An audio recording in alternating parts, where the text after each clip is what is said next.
మామిడికాయతో చిట్టి మొక్కల ఆవకాయ ఎలా తయారు చేసుకోవాలో మనం చూడబోతున్నాం.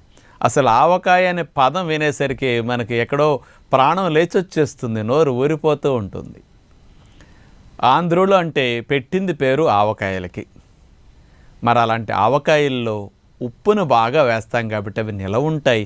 నూనె బాగా పోస్తాం, కారం బాగా వేస్తాం, అందులో రకరకాలుగా మెంతులు ఆవాల పొడులు బాగా వేసేసరికి ఘాటుగా ఉంటుంది. అందుకని కొంచెం ఆవకాయ పెట్టుకుని ఎక్కువ అన్నం కలుపు తినేస్తాం. మరి న్యాచురోపతి విధానంలో అలాంటి ఆవకాయలకు స్వస్తి పలకాలి. మీకు ఇష్టమైన ఆవకాయని మీరు మారినట్టు అనిపించకూడదు. హెల్దీ వేలో ఆవకాయలు మీకు చేత తినిపించాలి.